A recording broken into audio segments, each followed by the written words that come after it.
The value of an apprenticeship, I think, is it's almost even hard to put a percentage or a dollar amount on. It's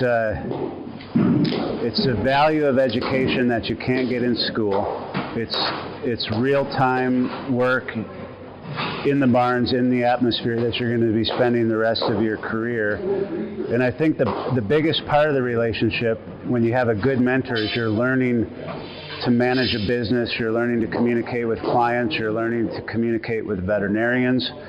And no matter how long the length of your school curriculum is, if it's 16 weeks, 32 weeks, 6 weeks, that's only enough to really prepare you to help somebody. You can't see enough feet in that amount of time to understand or determine sometimes proper length or balance or different things like that. So it's the comfort of knowing that you have somebody that's been there and done that can look over your shoulder and say, yeah, that's a good job, or maybe a little more here. And then over time you start to see what your mentor is looking for, and it becomes easier and easier to achieve it. I think the biggest benefit too is to not put a hard time limit on the length of your mentorship. So don't go into this thinking, well, I'll mentor for a year or apprentice for a year, or I'll apprentice for 2 years. Personally, what I did when I started my apprenticeship was I didn't really have an end goal or an end thought. And within a year's time in that apprenticeship, I was making enough to provide a living. And then little by little, because Dick was no longer taking new clients, he was starting to pass his clientele on to me. So I never had to shoe rank horses in the sun or in the rain that were covered in mud. I worked on high-end horses and got paid top dollar because that was the clientele that Dick passed to me.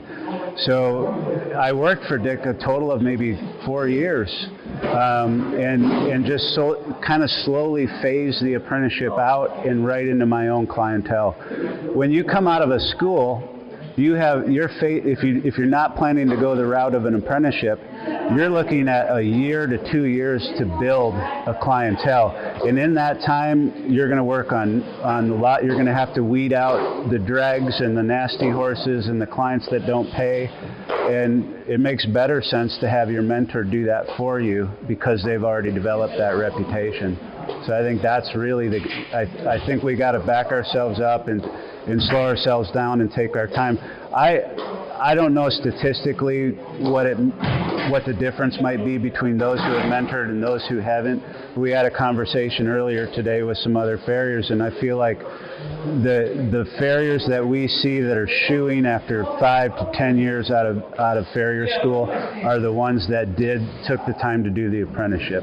Whereas the dropout rate is going to be much higher for the ones who don't bother doing the apprenticeship. So, and you don't have to apprentice with just one person. A lot of people think that's the case too.